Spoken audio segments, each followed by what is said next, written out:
Hey up, it's Steve from that old Yorkshire geek, and I'm doing the musical Star Trek. Not really.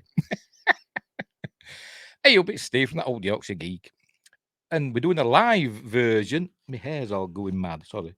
We're doing a live version of the review of Star Trek: Strange New Worlds, season 2, episode 9, Subspace Rhapsody, the musical episode, which I loved, by the way. I thought it was great. I really enjoyed it. So, without any further ado, does that make sense? Let's just get on with the episode, shall we? We'll go through it and I'll try and remember it. I've only watched it once this morning. I was going to watch it again, but, it got busy again at home. And I said I didn't get a chance to record a review, and as I usually do. So I thought I'd do it live. Copyright strike. Well, I'd be copyrighting myself because I just made it up. Anyway, that's Archmage Frey, by the way. Over on Twitch. He just lives on Twitch, does Archmage Frey. The mysterious man. Where were we? All right, so it's been super busy, so I didn't get a chance to record a review. So I thought, sod it, I'll do it live. We'll do it live. So off we go. Right, so let's get on with this. Make myself titch tiny. There we go. And right, so I forgot to mute it, I think. So don't be playing any of the songs, do we? Right, so off we go. So we should begin with the Star Trek Cinematic Universe. Is it going to bloody play or what? Is it playing? There we go. The Star Trek Cinematic Universe logo. Hang on, there we go.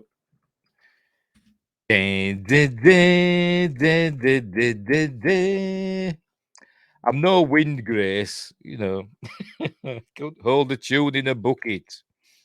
Right, so previously on, Chapel was not granted the fellowship. It's doing that again.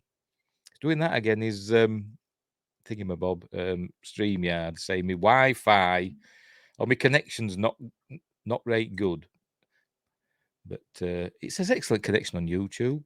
By the way, we're live on YouTube and we're live on Rumble, I hope. Yes, we are. And we're live on Twitch. Yes, we are. I know we're live on Twitch because we've had a message, a chat from Archmage Frey. Right. So, where were we? I forgot what I was saying now. Oh, yeah, she wasn't granted the fellowship at the Vulcan Science Academy. So, we learn that she's... hello, John. Welcome to the show. We learn that she's gone for another position with Dr. Roger Corby somewhere. I can't remember where. But remember, in the original timeline, like I said, this is a different timeline, so anything could happen. In the original timeline, she becomes engaged to Roger Corby, does Christine Chapel. So that's probably what's going to happen to her in the next 3 months, because apparently she's leaving for 3 months. Probably in between seasons. She'll probably be back. She'll probably be back at the beginning of season 3 saying, showing off an engagement ring. But anyway, enough of that. Let's get on with this. Hang on, where are we? Right. So, by the way, that's a lovely Jess Bush. If you want to meet her in person, if you go to Birmingham, the UK, not Birmingham, Alabama. I can't remember the date. Sometime in September, I think, but I could be wrong. They're doing a Destination Star Trek convention, and she's going to be there as well as Christina Chong and lots of other Star Trek people. I'm tempted. I want to go, but it's getting my son to go with me. I've got to take him with me, and he may not want to go, but we'll see. Right, we're reminded that Kirk and La'an know each other, or she knows him because she met him in an alternate timeline. That episode where she broke the timeline. So that's that. And then are we off now? No, right. So we're off now. There we go. Right, the Enterprise has encountered an unusual phenomenon. How do they describe it? Naturally occurring subspace. Oh, there we go. Subspace fold. That's what it's called. and it looks all wibbly wobbly, timey wimey. But there it is. I don't know where it goes. Like I say, it's subspace, isn't it? So why is it appearing there? I don't know, but like I say, it's subspace is a separate dimension, isn't it? It's like another realm. There's supposedly an infinite number of subspace realms, according to Geordie LaForge in Next Generation. But anyway, so they found that, and then they found that if they channel subspace communications through them, it should go 3 times as fast. Right, so they go triple the speed of subspace communications. Why? Don't know. It just will. So they've got to use lots of power and the ship's systems to do these experiments on it. So Uhura has got to do intra-ship communications the old-fashioned way. So basically, she's being the operator. So she's doing bridge 214, hold please, and she should have a plug-in things in, shouldn't they? That's what she's doing. Oh, there we go. They're all asking a question. Pike to Uhura, have you hailed Captain Battelle? We learn her first name in this episode, which is Marie. I thought she was just going to be Captain Battelle forever. But she's called Marie, which is a death knell, because I think she's not going to last very much longer, but we will see. So he's going to get a call from Captain Battelle, and then we learn that Lieutenant James T. Kirk is beaming on board in a moment. But here's Captain Pike talking to Marie. They want to go on she wants to go on vacation with him to some place. But he's not over keen, so he's like fobbing her off and saying, he's busy. Can they do it another time? So he wants a rain check. All right, so we're in the transporter room. I have no idea where James T. Kirk's transporting from. Has a ship met them? I don't know. Are they near a planet that he's on? Don't know. It doesn't say. It just beams onto the Enterprise from some mysterious place. Remember, the transporters have a limited range. But anyway, so he's beaming aboard. Apparently, he's there to shadow number one because he's been made the first officer of the Farragut. So he's doing a bit of on-the-job training with number one. There he is. By the way, I can't work out the rank things on the sleeves. I've been trying to figure it out in my head, and I can't fathom it out. She's a commander, full commander, as far as I know. She's got 2 thick stripes on her sleeve. Remember, Captain Pike has 2 thick lines and a thin line. In the original series, it was a dotted line, the middle one, but the middle one's a thin line in this one. There we see Lieutenant La'an Noonien Singh. She's got 2 stripes there, but one's a thick one and one's a thin one. So does that mean she's a lieutenant commander? I don't know. And I can't see what he's we'll see if we get a close-up. So anyway, right, so he's got to shadow number one, and then we learn that La'an's got the hots for Kirk. They're not singing yet, by the way. We haven't got to that bit yet. But she's got the hots for Kirk, but she's got to do a security and all that. So she's got to do a job. Right, so go to sick bay now, and we learn that Christine Chapel going for there we go, a position on Dr. Corby's whatever. And we learned that she's been accepted. So there we go. So she'll be away for 3 months doing this and getting engaged, I presume, to Dr. Corby. But she doesn't want to tell Spock for some reason. Remember, they were having a relationship. But anyway. Right, so back to Spock. He's in engineering, I think he is. They're trying to send a message through the subspace fold. And there you go. That's our 12th attempt at sending a message, and nothing's got through. And then, what they call her, Pelia, she turns up and says, "Why don't you send music?" I've no idea why that makes a difference. I have foggiest because they're sending data out there essentially, but I don't know what form communications in the 23rd century comprise of. I don't think it's like digital binary or anything like that. I don't know. I don't think it is. I could be wrong. So you just think it'd be like ones and zeros, but I don't know. In Star Trek: The Motion Picture, they talked about V'Ges sending the signal, a simple binary code on carrier wave signal radio. So they've obviously moved on from that. So maybe 23rd century communications isn't just binary data. Maybe it's something else more exotic. I don't know. But she suggests sending music and talking about the harmonics of music. Maybe that'll have a better. I don't know why I'd have a better chance of getting through than just regular data. I don't know. Maybe Pellia's just using her wisdom of thousands of years of being alive. I don't know. But anyway, so Nyota picks a song. She picks a like a show tune or whatever. Don't ask me what it is. I don't know. I'm no good. So they do that. And then the subspace, there we go. The subspace fold reacts. I don't know is this supposed to be like a living entity, or is it just some weird thing that what they're doing is making it react in a weird way? Is there intelligence behind it? I don't know. But anyway, something weird goes on, and all this distortion interacts with the ship. There we go, making everybody go dizzy. And before long, they'll start singing. But they do explain it. There we go. Spock's singing now. The intermix chamber and the containment field, etc. I don't know. I can't remember what he was singing like. If it were me, everybody'd be just doing like Pirates of Penzance. I am the very model of a modern major general. That's about my limit. Anyway, so he's singing away. And they all do a pretty good job, to be honest, on this singing. Some people have said on the internet that they've detected a lot of auto tune. So what? So what if they have? I don't know.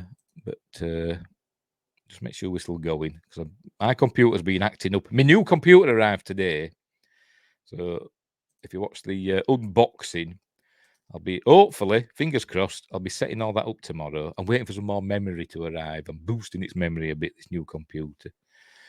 But anyway. So hopefully we'll be sorted. But I'm still plodding on with my old computer now. I'm leaning that way for some reason because of my microphone. Right, so he's singing away. He doesn't understand why he's singing. He realises he's singing, and nobody else is. There we go. I appear to be singing. I don't know. But then other people start singing. Jess Bush starts singing, and Babs, on whatever the hell his last name is, he starts singing. Is he English? I've not heard him speaking in a out of character, like in interviews and stuff. But when he was singing, I was thinking, is that an English accent or is he British? I don't know. I could be wrong. I don't know. I've not looked him up, so I don't know. So they're singing away. There we go. They're listening to him. Why are we singing? It's most unusual, most peculiar. There you go. Ortegas is really getting into it now. She's like giving it all that singing. They're getting into it. Because they're actors, aren't they? And they like to, flex their musical chops, don't they? At every opportunity, they'll be loving this. But anyway, another example, by the way. There we go. You can see his 3 stripes, 2 thick bars and a thin bar. Just shows a captain. But Ortegas have got 2 bars there. A thick one and a thin one. But she's supposed to be a lieutenant as well. So what's a lieutenant commander then? I thought a lieutenant were just 1 stripe, ensign were no stripes. I thought a lieutenant were 1 stripe. I don't know. I'm baffled. Or maybe a lieutenant junior grade would be a thin stripe, and a lieutenant would be a thick stripe. I don't know. I don't know how to work it out. But Mitchell's a lieutenant as well. Is she Gary Mitchell? I don't know. No, she's not. So she's singing away as well. And then number 1's singing as well. And Rebecca Romaine has a lovely singing voice. They're all pretty good at singing. If they use auto-tune, fair enough. Oddly enough, we see Pellia singing, but I don't think we hear her, because we see her singing along with other people, but she doesn't have a solo song. And they also hold off on. We don't see Uhura singing till quite late on in the episode, and I suspect one of the songs may have been cut out, because she mentions her and Christine singing in the galley, but we didn't see that. So either that's just a mention of it, something that happened, or it's a scene that were cut out. I don't know. Right, so they're trying to work out why they're all singing. Kirk comes onto the bridge. So they're all still singing. Christina Chong's singing. She's got a great voice, Christina Chong. I think she's a proper singer. I think she has got some records out, I think. I could be wrong. But she's a pretty good singer.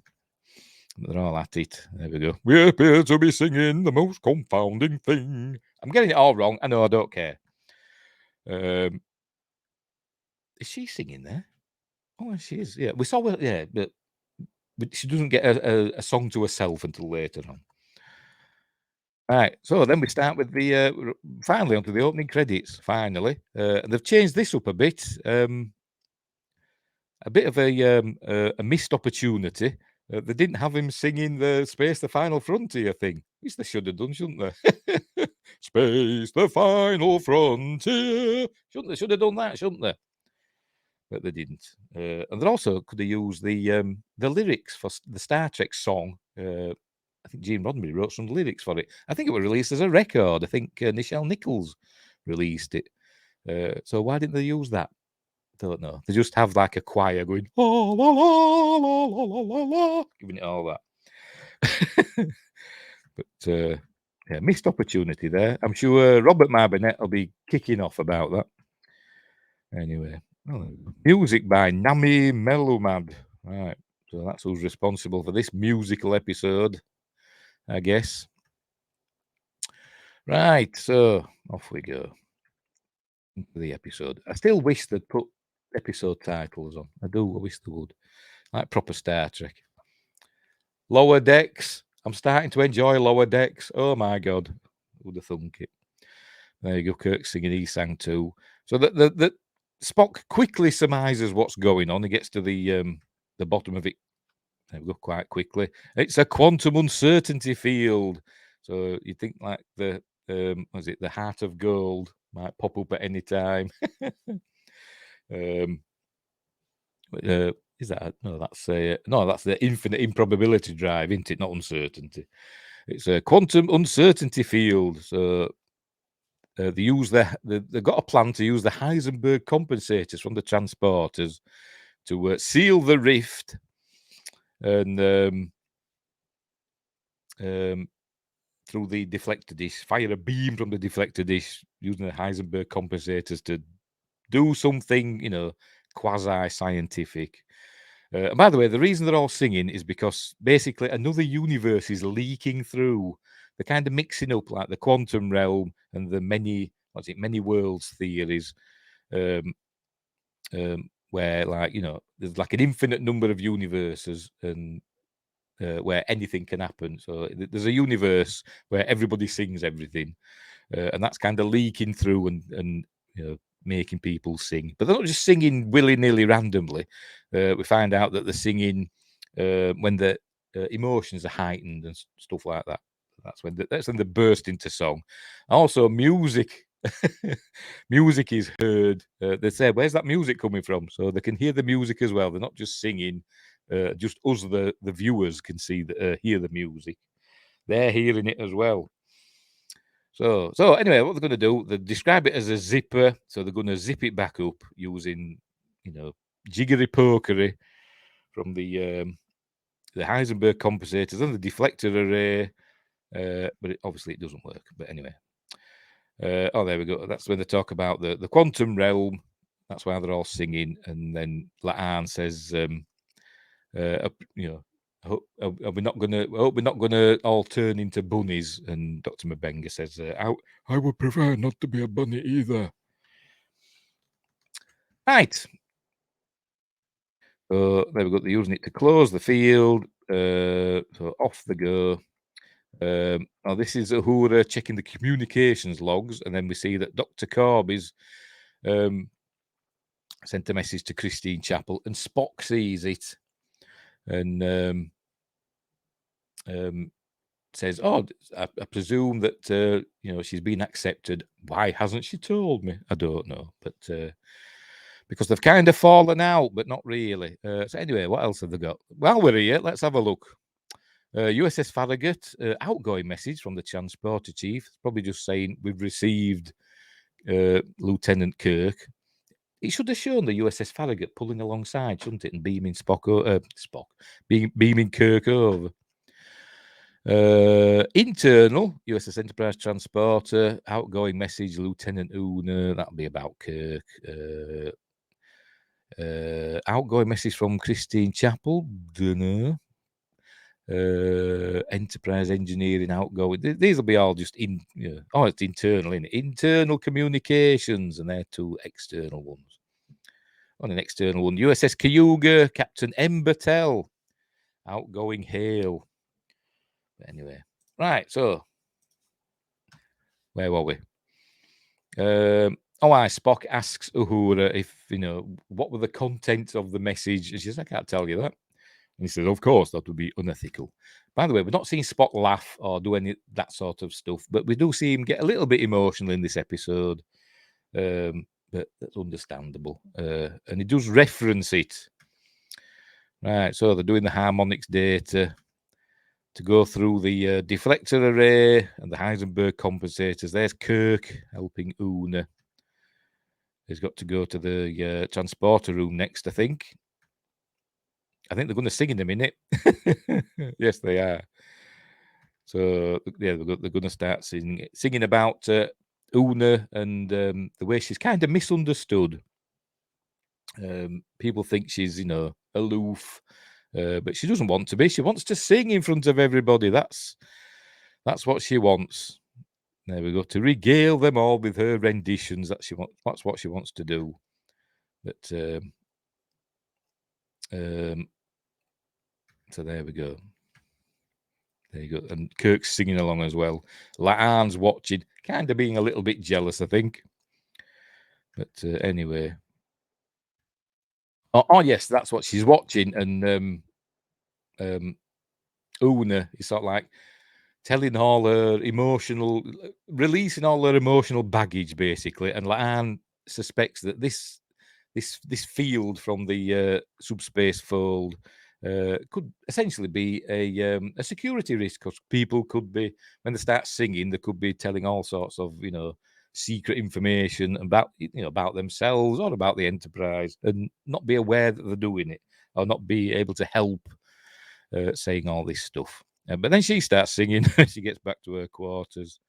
A sad little song about basically keeping everything inside, and she doesn't want people to know what pain she's in. But she's a good singer.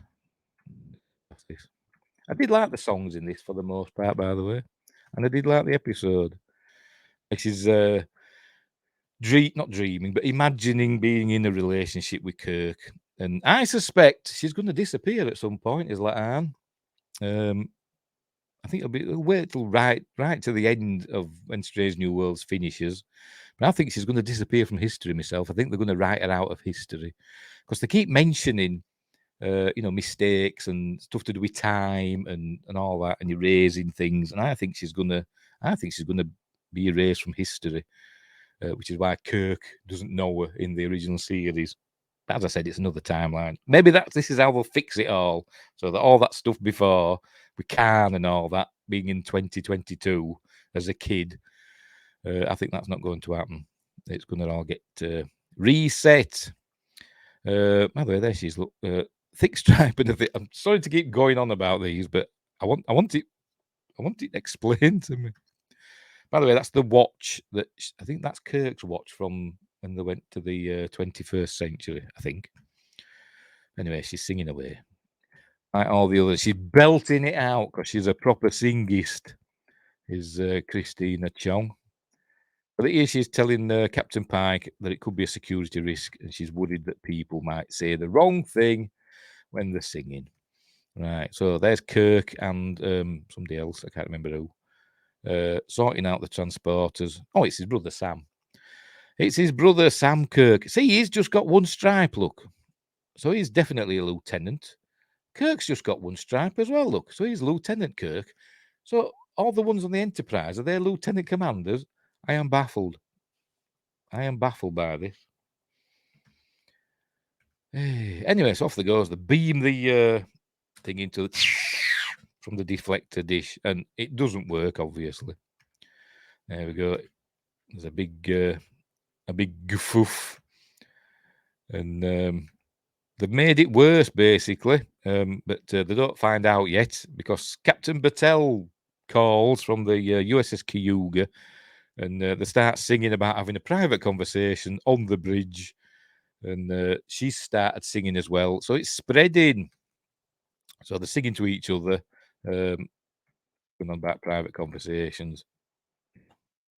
Pointless little song, but anyway.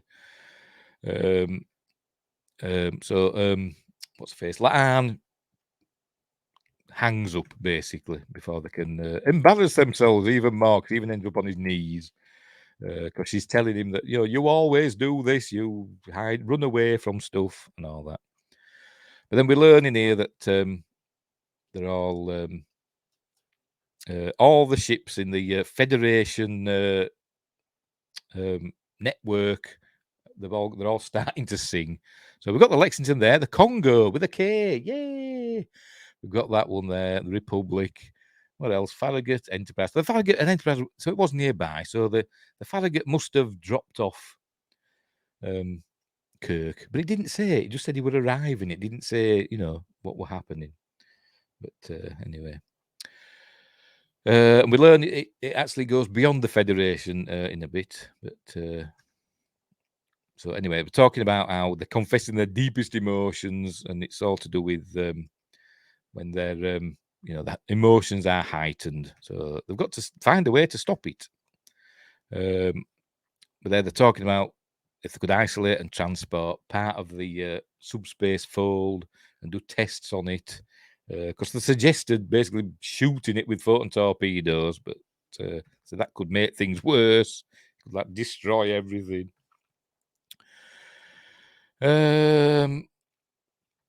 This is La'an and Una, and Una's saying it's obvious you've got a thing for Kirk, and so she's worrying that she might say the wrong thing to him when she starts singing, but so she decides to just tell him all about how she knows him. But they're having a little sing song first.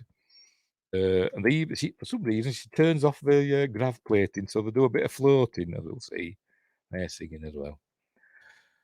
There you go. That's where they're doing a little bit of floating about for some weird reason. I don't know. It's a musical. Yeah. So anyway, so they're all at it, singing away. All about,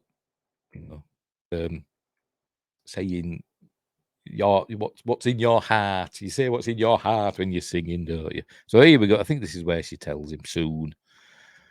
There you go. The beaming the stuff to engineering, but then it all goes wrong. There's a big explosion or a big rumble, and so that so the cat. So that's they beamed a tiny amount of it, and it almost destroyed engineering. They said doesn't show it, but it does. Let's have a look. We've got any more ships? We've got the Potemkin there. Any more? Oh, the Cayuga's there, so they're quite nearby. Still got the Farragut there, hanging about. They say they're close to the Klingon border.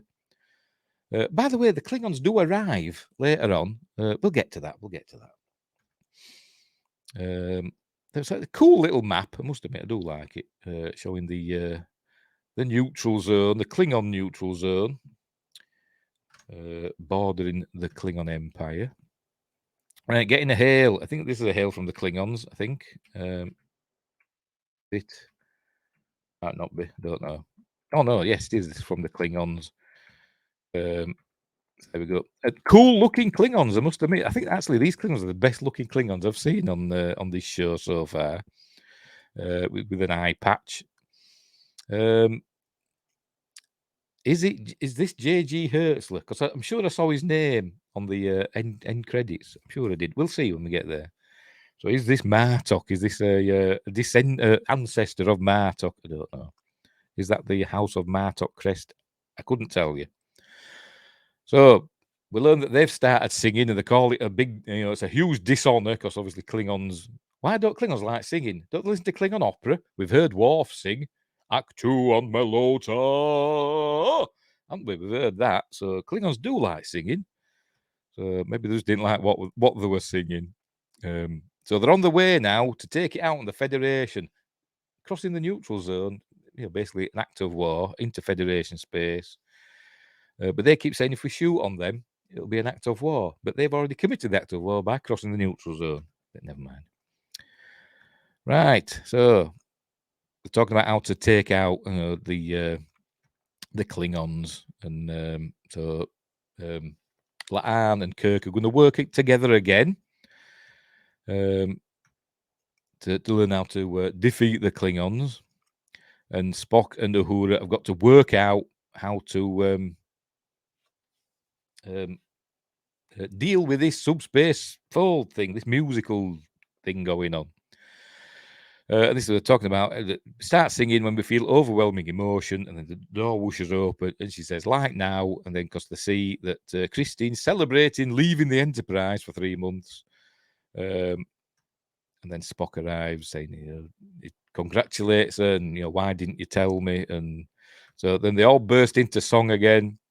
This news changes everything and all that. And she's singing about how she's surprised how good it feels to be. Who's this fella here? He's not a right good shaved head there, is he? She's surprised how good it feels to, just go. But she'll miss everybody. She'll miss the Enterprise and all that. But she's happy that she's leaving. There you go. She's worked so hard. So they're all having a nice song and dance, but Spock kind of gets upset. There you go. She says she's ready, and but she's lovely, isn't she? And Spock kind of walks out in a huff. This one here. Now then, this is a thing. La'an talks about Katinga class ships. I thought they were new for when the motion picture came out. So what was that? 2022. I can't remember what year it's supposed to be. Is it 2270? Is it 2271 in it?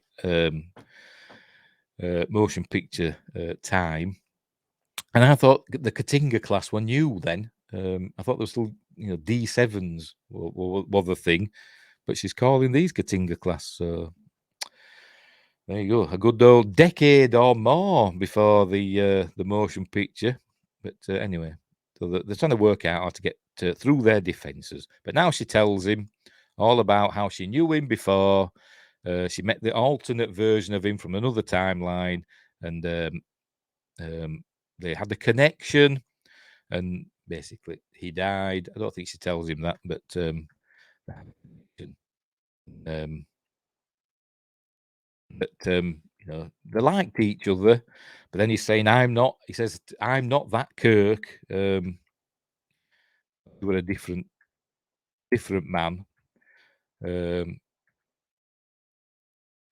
So saying how this Kirk looks at her like the other Kirk looked at her, but he says no. That's he's in a relationship, and we learn that he's in a relationship with Carol, who presumably is Carol Marcus. She's on Starbase 1, and she's pregnant. So she's pregnant with David. I'm trying to work out the times now. Star Trek 2, The Wrath of Khan, I think is 2285, isn't it? So it'd be, I don't know what year we're in now. 22. We're in about 2255-ish, aren't we? We'll call it 2256. So 25, 25. Yeah, so that's about right. It's about right. Is the time, isn't it? He'd be in his mid to late 20s, wouldn't he? So yeah, that sounds about right. Sounds about right. So that's when we learn that. So she's upset about that because he's in a relationship. Right, this is Uhura. Who's she looking for? Oh, she's looking for Spock. Spock's still hurting about Christine. There you go. He's saying he's trying to suppress his emotions because he's trying to be Vulcan about it, but he's also human. You can see he's upset about it, but he's not being over emotional. He's trying to handle it like a Vulcan, but he does admit that it hurts, and he does burst into song again. But it's quite a quiet song. Is this the X one? I am the X. Yeah, it is. That one, isn't it? Nice little song.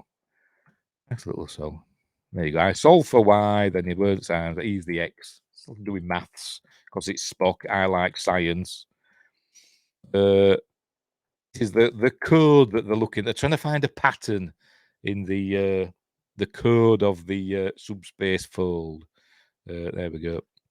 And she finds it. Oh, right, he's sodded off now, a Spock, at the end of his song, and now she's left alone. So she has her first big song to herself, and she's singing about the loss of her family and how she likes to be alone. She likes to help people, but she feels better when she's working by herself. All that, and it's a nice little song. And she belts some parts out as well. Although I do think Christina Chong's a better singer myself, but never mind. But you'd think they'd have Uhura singing a hell of a lot more in this episode. I know she does. She does this song, and I think she sings at the end as well. But you think they'd have Uhura singing more, wouldn't you? There we go. I'm solo. But anyway, she susses it out because of this song. I'm not sure about what's happening here with this display. It's like the numbers are going off into the distance, aren't they? I don't know. I'm sure there's a reason, but she works it out. She finds the pattern in the data. There we go. She goes to tell the captain. She's run some simulations. She knows what to do. They've got to get, there we go. They've got to get to that number, whatever that means. But they've got to get everybody singing. So they reach that number. It's a magic number. Why 344? I don't know. Does it have a cosmic significance? I've no idea. But if they get everybody on the ship singing, and they get to that magic number, it'll do something magical and seal the rift, or make the rift disappear. Not a rift, fold. The fold disappear magically, because modern Star Trek doesn't do science very well, does it? Time crystals, etc. But anyway, so she sussed that out. So they've got to get everybody singing. Right, so there we go. Saying like an ensemble number. He says, no, the whole ship. This is where we learn they've got 200 crew on the ship, which is about right. They mentioned the number in the cage, don't they? How many crew? But we learn when Kirk is on the ship, it's over 400 crew, isn't it? So obviously there's going to be a big refit coming, and the cabins are going to be made smaller, aren't they, to fit double the crew on? That's my theory. And then Captain Kirk could throw away, rip out Pike's open fireplace and his cooking stuff. Anyway, so they've got to get Uhura to inspire the ship to sing, and which obviously she does. So Pike gives a little speech, and it says, "You're now going to hear from Lieutenant Uhura, not Ensign Uhura." So she goes, "Hi everyone, I'm Ensign Uhura. I'm your communications officer." Because she's from Barnsley originally. But anyway, so everybody starts singing. There we go. She starts singing. It's all about the Enterprise. Now they're a crew and they're all family, etc. And they've got to work together. There we go. So they're all hey, dancing and all that jazz, like West Side Story. So they're all singing away. And even Pellier starts singing in a minute. We might see it. It's going to start. Anyway. The numbers slowly going up to get to that. There we go. But we don't hear her singing. Wonder why. I bet she can sing. We don't hear it for some reason. But everybody's singing away, and it nearly gets there. They just need a little extra boost, and the boost is coming in a minute because the Klingons arrive. There we go. It's up to 281. Everybody's at it, singing away. Here we go. Now the Klingons arrive, and they're singing like a look, dancing as well, singing, giving it all. What's that? Giving it all that, singing like a rap band. I thought it was great. I loved it. There they are, and they put it over the top nearly. They just need a little bit more oomph. But even the ships are dancing. Look, I'm fine with it. I think it's great. They're all singing, singing, singing, singing. There we go. They're even dancing, and that I think that does it. That there we go. That gets it to 344. You can see the line there, and then the magic happens. Oh, there we go. Hang on, I've gone past it. The magic happened. Hang on, we've gone too far. We're going to see it now. No, I've gone too far. Go back again. And then there we go. Does it, and magic, and the jump about, and boom! There we go. They've saved it. By the way, spoilers. Spoilers for this episode. I've got it in the title, you know. And the subspace fold is turned into sparkles. So there we go.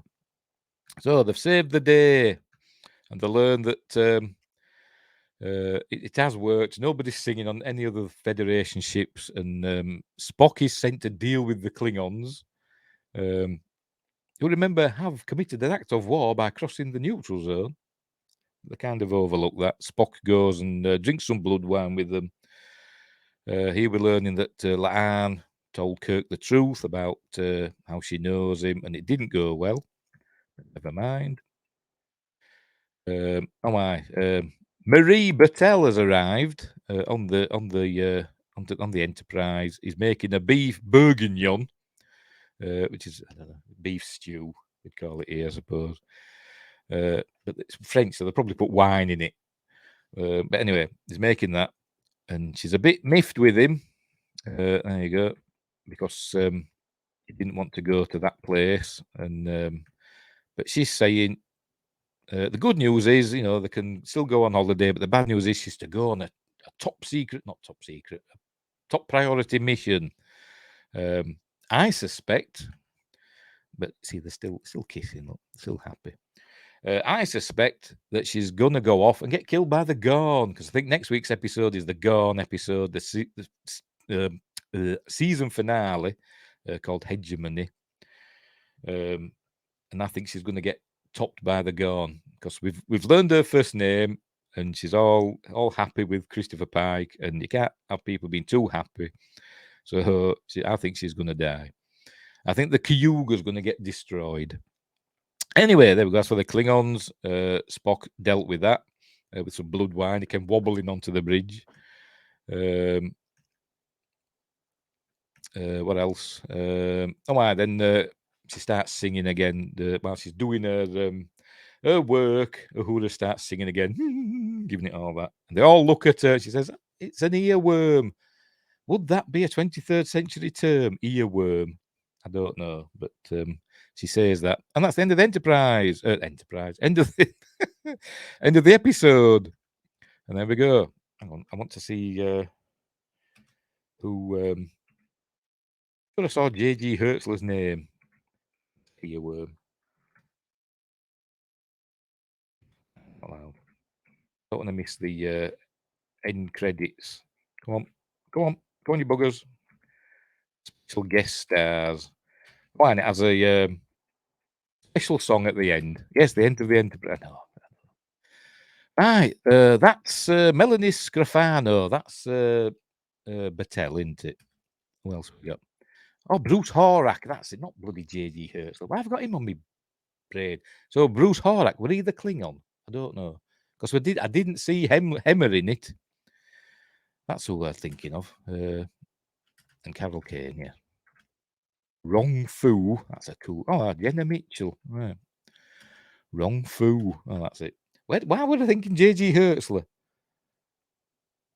Probably because I've seen him for that Star Trek Destination Trek thing, that convention. That's probably why I'm thinking of it. Anyway, that's the end of the episode. So there we go. There we go. So that's the end. So that was the musical episode. I think it's going to be polarizing. I think it's going to be maybe a bit of a Marmite episode, as we say over here. One-eyed Klingon. Yeah, maybe so. I'm just guessing because he was the featured Klingon, wasn't it? And I don't know. I didn't notice anyone else, that looked like Bruce Hoare. I don't even know what he looks like, 'cause I've only seen him as Hemmer. But I'm just a guess. I don't know. I don't know. I'll have to have a look on IMDb. Shall we look now? Sod it. Let's have a look, see if it says. I bet it doesn't. Right, so we're live. What the hell? Right. What's it called? Subspace Rhapsody cast. Right, let's have a look. I bet it's not on IMDb. I'll have a look, but it'll just say the regular crew, won't it? I bet. Oh no, Bruce Horak as Gargok. So I'm guessing that's the Klingon. Yes, it is. Yes, he did play the Klingon. There we go. Right, I'll prove it to you. Hang on, let me copy this over here. I'll go full screen on that, and then I'll show you. I'll show you. Oh dear. There we go. Bruce Horak, Gargok. We have located the abominable source of our dishonor and will destroy it immediately. Kapla. So there we go. So he was the Klingon. I was right. So there. So no. Anyway, nice to see him still working and getting paid. Right, so yeah, I really enjoyed it. I thought it was great, and I liked the songs. And actually, it did get a little bit of a tear in my eye a couple of times. But I'm like that with musicals. I love my musicals, some of them. But like I said, I really enjoyed it, and I thought it was fine. I don't know why people are kicking off. As I said, it's probably going to be polarizing and a bit divisive, etc. And as I said, it could be a bit of a Marmite episode. You'll either love it or hate it. I loved it. I thought it was great. I'm going to give it 8 out of 10. I'm not going to go as far as 9 because, although some things were advanced upon in the episode, it wasn't really like what they call it, like a what's the word now? I can't remember the word. Like the story arc episode. I can't remember the term. They used to use it a lot in the X-Files. For episodes that push the main story forward. It wasn't really one of those, was it? Although we did get little nuggets of stuff, didn't we? But next week's the final episode of this season, Hegemony, which I suspect is the Gorn. They were mentioned earlier on in the series, the season. They mentioned earlier on that they're up to no good. So will we see? Well, we will see more Gorn because we saw him in the trailer, didn't we? X equals Spock. Well, yes, he is the X. I don't know. I don't know. X-Files, yes, that's where you're coming from. So I'm dead thick. So yeah, I really enjoyed it. I thought it was great. I don't know why. I can understand why people won't like it. You get people say, "Oh, this is not what Star Trek's all about." I mean, I got into a bit of a discussion with my mate earlier on about it. He's not seen the episode. He doesn't watch new Star Trek, and I'm telling him, some people are, they're hating on it already, and because Star Trek's got to be serious now. And I said, really, ever since Next Generation came along, so like from season 3 of Next Generation onwards, Star Trek kind of became serious for the most part. I know there was some comedic episodes, but it had to be. When I say serious, I don't mean straight faced and all that, but super kind of consistent, and which is not a bad thing, it's a good thing. But I think it became a bit too consistent, and it kind of painted itself into a corner sometimes. But now I think it's deliberate as well. I think Strange New World is being more like the original series, which were a bit looser because it was made in a different time and it was a new thing with Star Trek. So they could basically do whatever they wanted, and you could have kind of weird episodes and where strange things happen. I mean, they had bloody gunfight at the OK Corral and stuff like that, didn't there? And caused by aliens and stuff. So why couldn't they have a musical episode caused by a subspace fold and an alternate reality seeping in and causing everybody to start singing? What's wrong with that? Don't know. It worked for Buffy, and it worked for was it How I Met Your Mother? Was it that one? No, I don't know. Whatever. It worked for that. So, and it worked for Star Trek. I really enjoyed it. So there. So, sue me. No, don't sue me. I've no money. I've just spent all my money on a new computer. So anyway, right. So we'll leave it there. So thanks, Win Grace, for listening to me waffle on. And thanks, John, for saying hello. And that's Mage Frey on Twitch, giving me a copyright strike for my beautiful baritone. But puppets next season. I wouldn't be surprised, to be honest, Win Grace says. Puppets next season. Yeah, bloody puppet. That's my Spike impression. I wouldn't be surprised. I wouldn't be surprised at all. What were it? Last season, we had the fairy tale one, didn't we? Which I really liked that episode, mostly because we got to see a lot of cleavage in it, which is a good thing in my book. This season we had the musical one. So yeah, puppets next season. What the hell? What the hell? Either puppets or dinosaurs, but probably puppets. Trying to think of something else weird that other series have done. I don't know. That said, every series at some point has got to have a Groundhog Day episode, hasn't it? Where it repeats itself over and over. But Star Trek's done that already, hasn't it? Anyway, right, we'll leave it there. So, hang on. Back on puppets and a black and white episode. Yeah, probably. Could be. I mean, they could have a holodeck episode. I know the Enterprise is not supposed to have holodecks, but they had them in the animated series, didn't they? On the original series Enterprise. They had them on the bloody Discovery, didn't they? They had a holodeck for training because it showed Captain Lorca and I forgot the bloody names, and somebody else fighting Klingons, in a recreation of like a holodeck, even though they weren't supposed to exist. But never mind. Right, we'll leave it there. So, thanks for watching, and wherever you are, look after each other. And I'm sure I'm going to say something else, and I can't remember what it was. Probably vitally important, but never mind. I loved it. 8 out of 10. We'll leave it there. So, thanks for watching, wherever you are. Look for that. See, he's bloody commenting now. Hey, Discovery used holograms as long-range transmission too. Yes, it did, didn't it? Yes, it did. Yes, I hated that. Glad they did away with that, because I hated that. I did. Even in season 1, hated it. And I quite enjoyed season 1 of Discovery. To be completely honest, I did. I quite enjoyed season 1 of Discovery because it was new and I didn't know what were really going on. And yeah, I could see there were, problems, but I just wanted to know what were happening next week. It kept me watching. But anyway, never mind. Right. I'm going. Can I go now? Because I want to get something to eat. Right. So thanks for watching. Wherever you are, look after each other. And until next time, I'll see thee. Hang on. I'm going now. Bye. I always get it wrong, don't I? I've got my list here of the videos that I play, for my outros and intros, and I can never find them. Right. Anyway, bye.